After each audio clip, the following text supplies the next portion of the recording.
18-ാം വയസ്സിലാണ് നമ്മൾ നിയമപരമായി മുതിർന്നവരാവുക എന്നാണ് പൊതുവെ പറയുന്നത്. എന്നാൽ തലച്ചോറിന് പക്വത എത്തണമെങ്കിൽ പിന്നെയും വർഷങ്ങൾ കാത്തിരിക്കണമെന്നാണ് ആരോഗ്യ വിദഗ്ധർ പറയുന്നത്. 32 വയസ്സായിട്ട് മാത്രമേ നമ്മുടെ തലച്ചോറ് പൂർണ്ണമായും മുതിർന്നതാകുകയുള്ളൂ എന്നാണ് കേംബ്രിഡ്ജ് സർവകലാശാല നടത്തിയ പുതിയ ബ്രെയിൻ മാപ്പിംഗിലൂടെ തെളിയുന്നത്.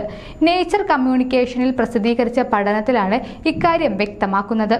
തലച്ചോറിന്റെ വികാസത്തെ 5 ഘട്ടങ്ങളായി തരംതിരിച്ചാണ് പഠനം നടത്തിയത്. ജനനം മുതൽ 9 വയസ്സ് വരെയുള്ള കാലത്ത് തലച്ചോറ് വളരെ വേഗം വികാസം പ്രാപിക്കുന്നു.